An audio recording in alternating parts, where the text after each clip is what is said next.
So the flange dresses have been such a popular bridal order. I mean, we've done it many times, and we are doing it in red now. We're also going to be doing it in blush in the fall, which I'm excited about. But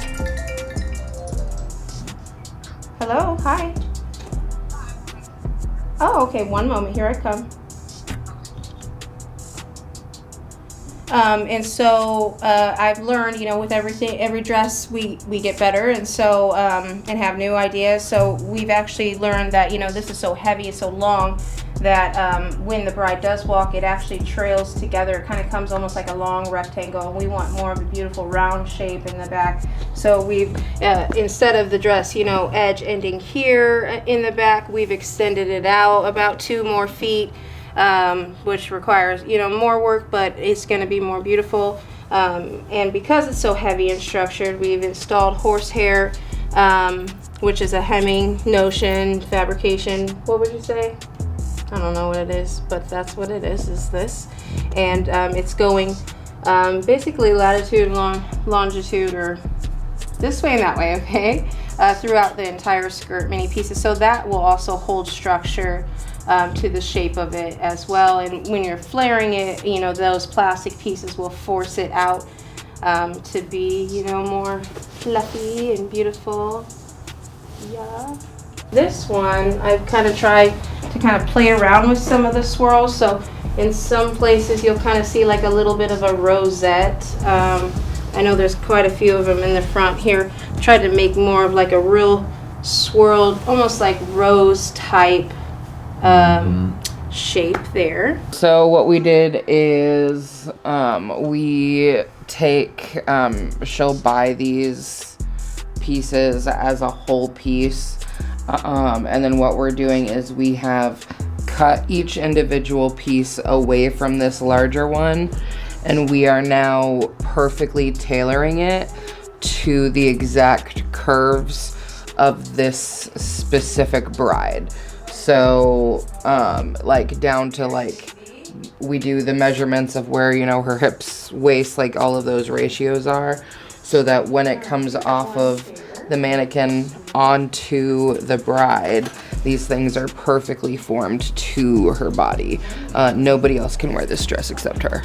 Wow. Yeah, and it's all hand sewn. There's not a way, because we want it to form to like the contours of her body, there's not a way that we can do this without doing it by hand, because a sewing machine is not going to be able to get around all of the diamonds, but a sewing machine's flat. We want to sew on the curve so that it perfectly like hugs to the body. The main part of the dress doesn't have a lot of stretch in it, but these layers do. So when you are putting it on by hand, the easiest thing to do is just collect all the layers and go. But you actually can't do that, because if you sew the stretch layers to the non-stretch fabric, when the bride puts it on, it's gonna start to pucker and rip. So there's a really delicate balance of grabbing just enough fabric, like not too much so that it puckers, not, you know, you don't want to catch too little because you want it to like stay, you know, you don't want gems falling off during the reception or anything like that. So it takes a lot of precision and knowledge of different fabric depths and things like that, and kind of being able to feel as the needle's going in, you know, what have I picked up with the needle on the other side. You know, the standard in measurements that people think about is just, you know, the bust, waist, hips. but if you actually look at different patterning classes, there's upper bust, mid bust, there's across the the fullest part of the breast, there's the under bust, and you can go down to each section and say, like, the widest part of her hips is X number, and then we can go, you know, a couple inches above that and say, okay, 2 inches above the widest hip, it's gonna be at this. And then we just, you can kind of see it coming out here, we will stuff it so that it meets those measurements. And then that gets pulled through. And so now the gems are stuck there, but not through here.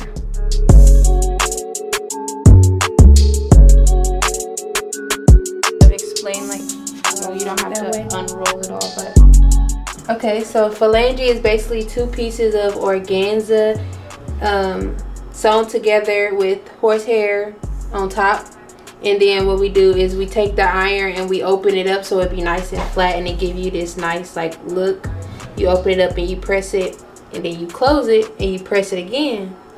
So she takes this and she tacks it, and then she's pins it the swirl how she like it. A serge one looks like this. It gives it a really clean finish. So that's one that's already done. Yep, this one is ready to be put on a dress and pinned up. Like basically this is, let's say, the step 3. This is step 4. This is holding it together because after I pinned it, I don't want it to like ruffle or move like how flat it is. I want it to stay as flat as it is how I pressed it. So that's why I just put the pins in it. Like I like just to hold this together, because if it wasn't, this could shift like that. You see how easy it is to just shift on something. So basically it's just to hold it together so I can serge it, and then I'll take all the pins out, and then it'd be ready for her to tack it and stuff. and this is her beautiful sleeve. So we'll be constructing that.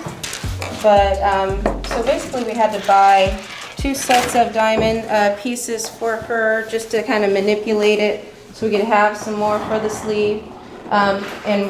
Basically I'm going to need to fill in a lot of the large diamonds in the front by hand, some in the back, and she might want like a custom shoe. So basically we're just going to take these big stones off. Okay. So those are the new embroidery scissors. Just clip these threads and we can just make a pile of those so that I can just re-sew them on.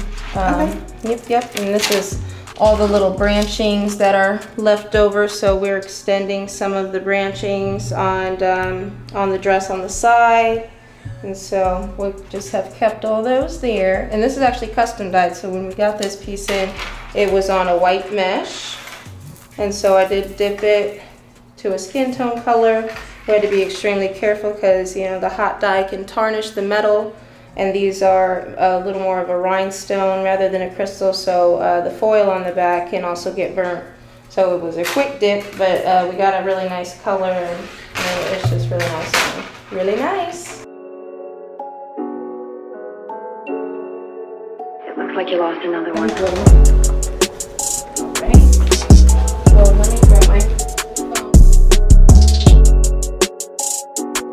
Groom's tux as well.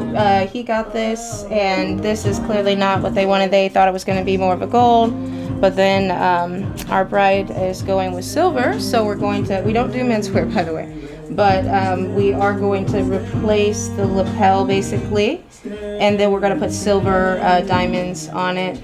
So we'll be outfitting this whole bridal party. That's exciting.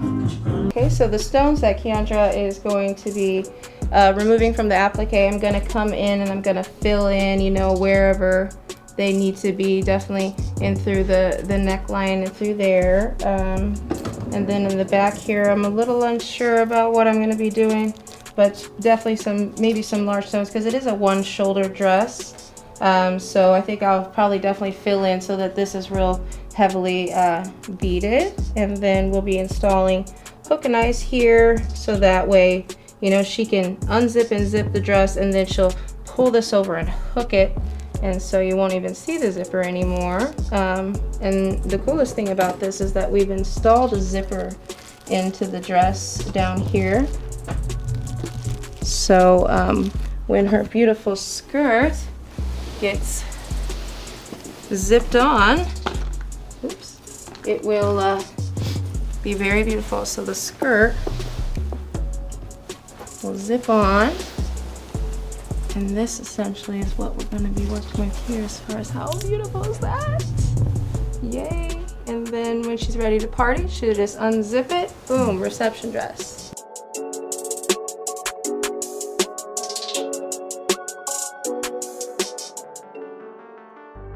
And these are the bride's beautiful bridesmaids dresses. There's 2 girls, and we're going with a beautiful ivory satin, and we're just draping it on them. And then there's actually a giant like fixture that's going to go on their shoulders, so we're really excited about that. There was a small change in design as far as, I think we're going to just do like a sweetheart neckline.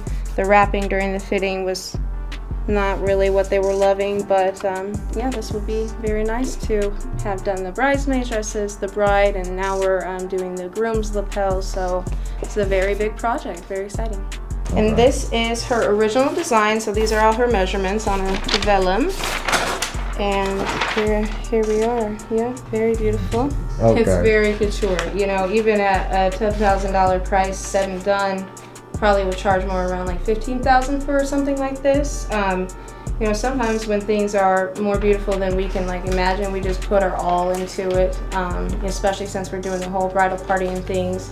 And you know, honestly, with inflation, you know, we get started on it, we notice that it takes 10 people to make it, and it's really beautiful how it comes together, but it's definitely couture. Couture is on the menu for this one.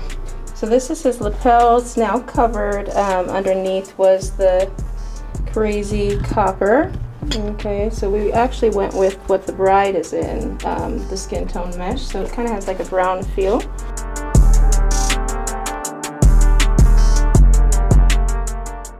Keandra was removing from the applique like that. We did adhesive on there, so now they're ready to go. So we just got to finish this seam here. And then I'm going to put a little bit of a silicone elastic under the shoulder so it grips her shoulder. Last minute preparations here. So delivery day is Z day. That's why I have the skeleton pajamas on.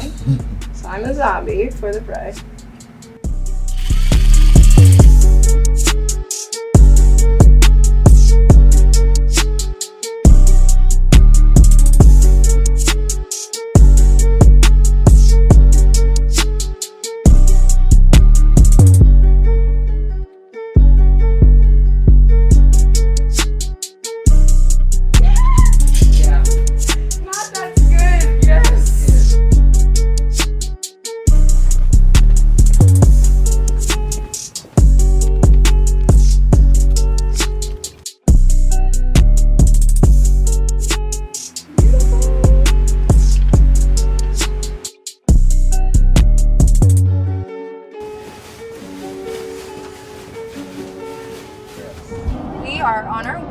Down south to the Greenwood area to deliver wedding gowns today, and 2 bridesmaids dresses that we made. This client is really special to me. It's a kind of personal because when she came to me, she had like an emotional moment during her consultation, because her business has done so well, and that she was kind of giving me a testimony of she couldn't believe that like so many people believed in her, like, and she was just kind of sharing, you know, how people turned her away, but then other people that, you know, mattered most just really put her on, and she just had, you know, she started crying, and she wanted to pay for this very, very, very couture dress in full. And so I wanted to cry, but I felt like I had to hold it together for her, because like I felt like she in that moment was the people like that she was speaking highly of, like that she was that to me, like she was believing in me, she was handing me, you know, a large amount of money in tears, thankful to God. Like that was the most beautiful moment.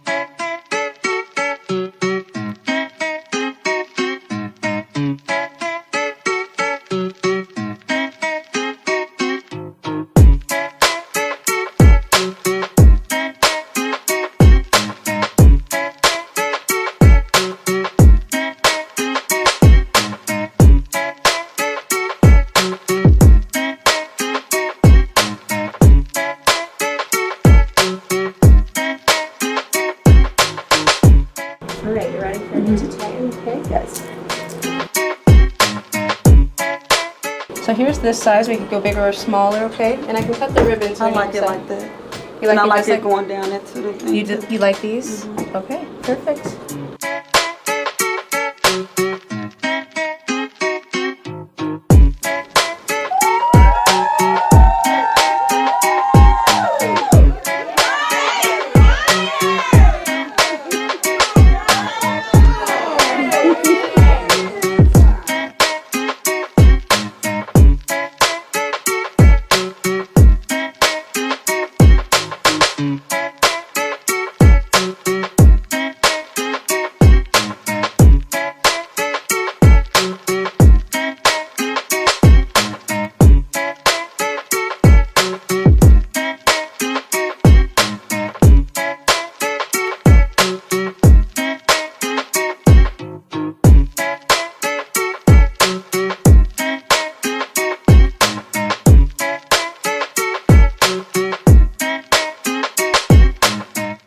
You know, the higher your bra is, you know, the higher the dress can sit.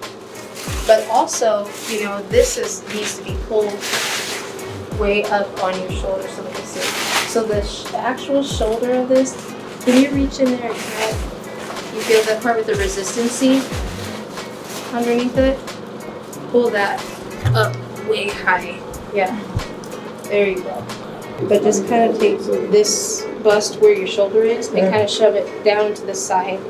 So move it this way a little bit so that way the support of the shoulder, your bust line won't fit. Okay. So yeah, back into like this corner right here. Perfect, perfect. Yep. Okay. And then you can show yourself otherwise, but I would say just have that boob kind of so that feels better. Because you have the neck piece that pulls it up, so. But if you ever feel it slipping, you just kind of hike that rubber part on so it sticks back to your skin. I'm gonna get that side piece and give it to somebody.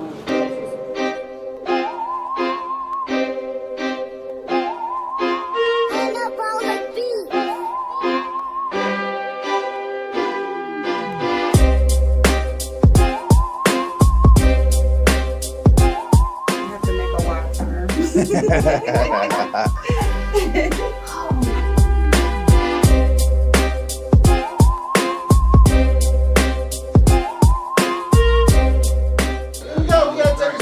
Come on, y'all. Let's do it.